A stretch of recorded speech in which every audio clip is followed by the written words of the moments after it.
What it is, what it do, cyber world. It is your girl, the one and only Ash Brown, and this is the Ash Said It Show. Over 2,000 episodes since 2014 and over 500,000 streams worldwide. None of this is possible without you guys, so I thank you so very, very much. Today, we are joined by CEO and co-founder of Heart of Moisture, the wonderful Myrlande. Hey, girl. Hi. Hi, Ash. How are you? I am great talking to you, madam. So, for those of you that are completely unaware, I've known this young lady for quite some time. And actually, I forgot where we met. Some media event, I'm sure. And we just kind of kept in contact. And, I've been traveling the world, literally. And she's been making some pretty big waves in the entrepreneurial scene. So, to start things off, my dear, I want to talk about, where did Heart of Moisture even come from? Yeah. Oh, my gosh. And again, thank you so much for the opportunity to come speak with you, speak to your audience. I'm extremely grateful. So thank you for this moment. But it's really crazy because, I know we haven't spoken in a while, but Heart of Moisture came as a result of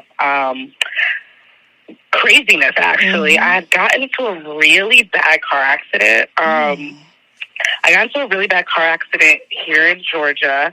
I ejected through the windshield, woke up at Grady, and they were like, yeah, you are going to have to go into emergency surgery and relearn how to walk. And mind you, this was about a week before I was supposed to start a new job. And I'm like, well, what do you mean? And they were like, yeah, girl, you're not going anywhere. You have to relearn how to walk. And so my entire life just changed in that moment, right? I go from waking up that day to not being home for another week because I have to have surgery.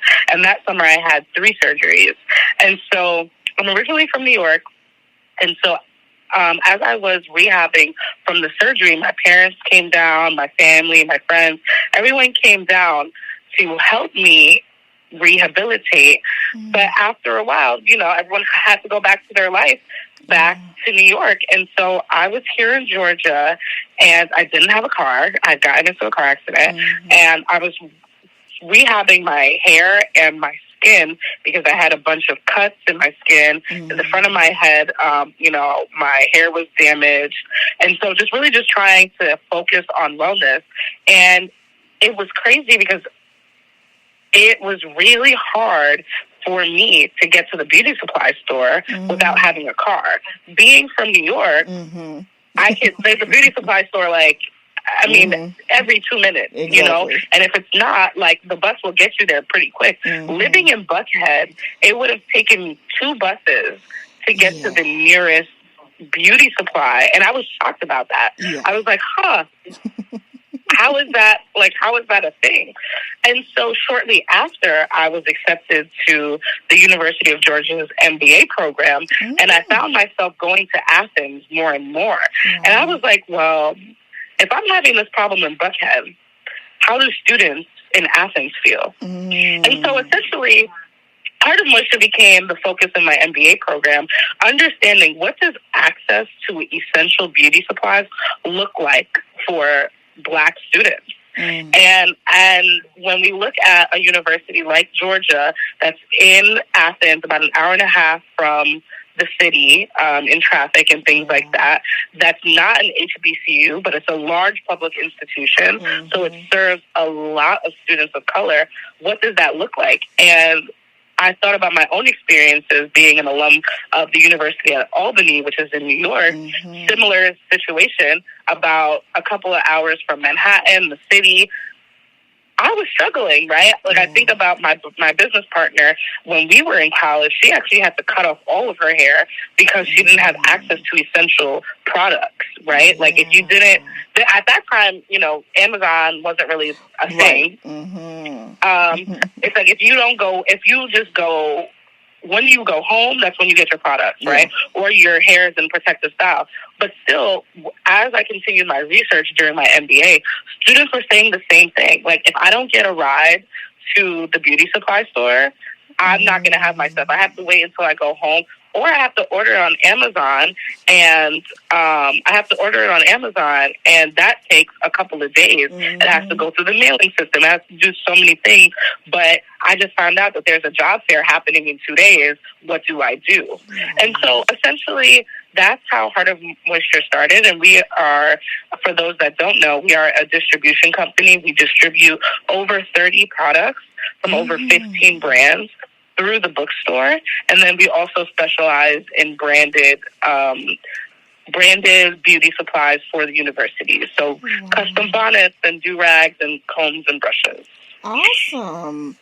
I love that. You saw the need, you saw the demand, and you found a way of making it happen.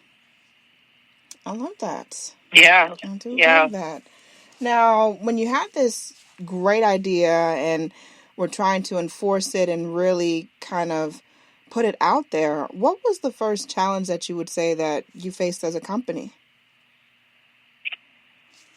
Honestly, and this might be a little surprising to some people, one of the first challenges that we received was having some backlash from some students about having the products on campus. Some, being here in the South, it's really interesting, the cultural significance that you have to take into consideration, right? Yeah. There were some students that were like, you know what, we would actually prefer, and this was the minority, but it was interesting to see, right? As a business owner, you have to understand the entire landscape, right? Even though 95% of students say, hey, we love this, if there's 5%, and it wasn't 5%, that's really a big number, but, if you have 1% of students that are saying, actually, we're a little uncomfortable with the products being here because we don't want to be a target, right? We don't want to seem like how do I word this? Like, we don't want to have to answer to people as to why do we have braiding hair in the bookstore, which I would have never thought, right? I would have been like, wow, this is great. We have supplies here. Wow. Now I can go shop here. But from a cultural standpoint, some students are like, no, I know, certain people from a certain place, this might be a target. This could be a target of vandalism. This could be, think about the political stance, actually, like UGA with the student passing away, unfortunately, rest in peace to the student. I know she wasn't a UGA student, but it was on the ground, right? How that can turn into a political situation, target. Yeah, like a political situation, a political target. And so I would say that was the first challenge. And the reason why I say it's a challenge is because I really wasn't expecting that, right? But as a business owner, you have to listen to what students are saying and then get deeper. We actually had some really good conversation to understand why some students felt that way, but also, okay, how can we collaborate on campus so that students don't feel targeted? They don't feel like, I have to answer questions that maybe they want to keep to themselves, because a lot of times certain wellness routines and rituals, that people want to keep them to themselves, right? And so that was one of the biggest challenges as we started up. Wow, that is very fascinating to me, in a lot of ways, because I went to 2 schools in Georgia. I went to a college in Augusta. We just gonna say that, and I went to Columbus State University, and in both situations, pretty much the same thing as far as like having accessibility to hair supply and things of that nature. Like, most of the time I would just chop off my hair and do braids, do micros for, those couple of months. When I got home, okay, then I, got my real style on, or whatever the case is. But I'm thinking back now, like, how impactful that would have been to have a place that had those supplies and had those different things that our hair needs, because Afro hair is way different from anyone else's, and I know that a lot of cosmetologists, when they go to school, they have to learn how to do everybody's hair. They have to. That's a part of the whole scheme of them in cosmetology. They have to know how to do everybody's hair. But let's keep it 100. Just because you learned it in school doesn't mean that, you can do it to the way that people that live with that hair every day, deal with it. So that is very fascinating to me that would have become an issue there. Just because I was like, I would have loved to have those supplies, on campus and go to the bookstore and get, girl, yes. That would have been a wrap. Yeah. But, that's different. Absolutely. Yeah, absolutely. And I mean, what you described is literally, 96% of students, Black students of color's experience. And that's what we're learning even more as we continue to do this, is that it's not even just Black students. We're learning that students with curly hair specifically are like, wow, thank you that these products exist. But I think what happens is, if someone is used to not having access, right, that's the norm, versus realizing and understanding, no, because if you think about it, these are essential tools, right? Yes. We We have brushes and combs and bonnets and do-rags and leave-in conditioners and, and gel. Yeah. These are not, these are essentials. And when you think about being in college, when you think about sense of belonging, when you think about preparing yourself for the quote-unquote real world, these are the fundamental and foundational steps that shouldn't require extra, right? An hour and a half off campus. When you're a student on campus, you want to spend as much time as possible on campus in order to gain all the resources. And so that it just helps with sense of belonging and being like, okay, I do belong here because I have the things that I need, and now I can focus and to flourish in whatever capacity that they're there for. Right, definitely. So let's talk a little bit about some of the current offerings. And you talked about, just like you said, the basic essentials like the combs, the detanglers, the bonnets. We need our satin bonnets. You can't sleep on that. What are some of the current offerings that you guys have? Yeah, you touched on a lot of that. We have our bonnets, our do-rags, our hard brush, detangling brush. We carry Miel products, TGIM products, Haitian castor oil. We also carry Camille Rose. One of the big things that we do focus on as well is also carrying Black home brands, right? If we're going to be serving Black students, I think it's so important that we carry Black brands. And a lot of people ask me, well, why don't you just create your own, conditioner and shampoos and coily custers?